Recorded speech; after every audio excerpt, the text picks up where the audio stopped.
جب کوئی دعا قبول ہونے میں وقت لیتی ہے تو ہمیں لگتا ہے کہ بس اب کہانی ختم ہو گئی اور انسان اپنے رب سے وہ دعا مانگنا چھوڑ دیتا ہے، مگر شاید کہانی تو وہیں سے شروع ہوتی ہے، اللہ اور بندے کی کہانی۔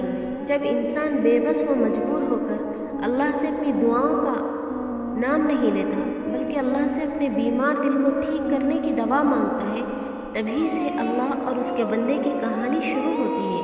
تب اللہ اپنے بندے کو مایوسیوں کے اندھیرے سے نکال کر امید کی کرن دکھاتا ہے۔ وہ اپنے بندے کو آخری حد تک لے جا کر آزماتا ہے، اور جب بندہ مایوسی کی طرف جانے لگتا ہے تب اللہ اپنے بندے کو تھام لیتا ہے اور اسے دعاؤں کا صلہ خوبصورت نمایاں انداز میں عطا کرتا ہے۔ اور ہم یہ بھی کہتے ہیں کہ اللہ تو ہم سے 70 ماؤں سے زیادہ پیار کرتا ہے نا، تو وہ ہمیں آزمائش ہی کیوں دیتا ہے؟ ہم کہتے ہیں کہ اللہ تو جانتا ہے کہ ہمیں کس چیز کی خواہش ہے، تو انتظار ہی کیوں کرواتا ہے، بن مانگے کیوں عطا نہیں کرتا؟ ارے ذرا یہ سوچو تم کہ اگر یہ معمولی سی آزمائش نہیں آتی تو اللہ سے کیسے جڑ پاتے تم، اللہ کے قریب کیسے ہو پاتے؟ اگر دعا نہیں ہوتی تو اللہ سے ہم کلام کیسے ہو پاتے؟ اللہ ہمیں مختلف ذریعوں سے آزماتا ہے، کبھی کوئی چیز دے کر آزماتا ہے تو کبھی کوئی چیز لے کر آزماتا ہے، لیکن یاد رکھو کہ اللہ آزماتا بھی انہی کو جن کو وہ اپنے قرب سے نوازنا چاہتا ہے، اور آزمائشیں تو وقتی ہوتی ہیں۔ جتنی جلدی آزمائشوں سے مایوس ہونے کے بجائے اپنے رب سے لو لگا لو نا، اتنی جلدی آزمائش سے دستبردار بھی ہو جاؤ گے۔ ایک بات ہمیشہ یاد رکھو، ہزاروں مسائل کا ایک حل ہے، وہ ہے توکل۔ اور جہاں توکل ہو نا وہاں شکوے نہیں ہوتے، جہاں توکل ہو وہاں دل کبھی بے سکون نہیں ہوتا۔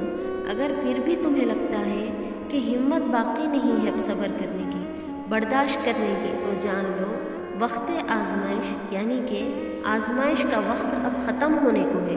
اللہ تعالیٰ خود قرآن میں فرماتے ہیں کہ میں کسی بھی جان کو اس کی طاقت سے زیادہ نہیں آزماتا ہوں، تو کیسے ممکن ہے کہ تمہاری آزمائش ختم نہیں ہو سکتی؟ اگر ایک آزمائش کے بعد دوسری آزمائش آ رہی ہے تو جان لو کہ اللہ تمہیں مزید اپنے قریب کرنا چاہتا ہے، وہ تمہیں اپنی محبت سے نوازنا چاہتا ہے۔ وہ تب تک تمہیں آزمائے گا جب تک تم مکمل اس کی محبت سے سرفرو نہیں ہو جاتے۔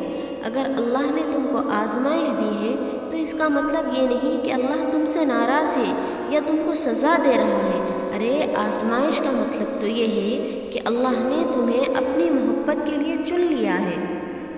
تم یہ کیوں نہیں سوچتے کہ اگر اللہ کو سزا ہی دینی ہوتی تو وہ پھر آزمائش سے نکالتا بھی کیوں؟ ہاں یہ بات سچ ہے کہ آزمائش میں ڈالنے والا اللہ ہے تو آزمائش سے نکالنے والا بھی وہی رب ہے۔ آزمائش بظاہر تو ایک لفظ ہے، لیکن دراصل یہ رب سے جڑ جانے کا ذریعہ ہے، اور آزمائش ایک طرح سے تم کو مضبوط کرنے کے لیے بھی آتی ہے، جو کہ بہت ضروری ہوتا ہے۔ اللہ جانتا ہے کہ بہت کمزور ہو تم، اس لیے انہی چیزوں کے ذریعے آزماتا ہے جو تمہاری من پسند ہوتی ہے، اور یقین کرو اسی آزمائش سے تم اتنے مضبوط ہو جاتے ہو کہ کوئی تم کو کچھ بھی کہہ دے تم کو فرق نہیں پڑتا، کیونکہ تم خود بھی مضبوط ہو جاتے ہو، اور اللہ سے تمہارا رشتہ بھی مزید مضبوط ہو جاتا ہے۔ پھر تم سب کچھ اللہ پر چھوڑ کر بے فکر ہو جاتے ہو۔ تمہیں پتہ ہے جب بات ناممکنات پر آ کر رک جاتی ہے نا، تب میرا رب کہتا ہے ان اللہ علی کل شیء قدیر، بے شک اللہ ہر چیز پر قادر ہے۔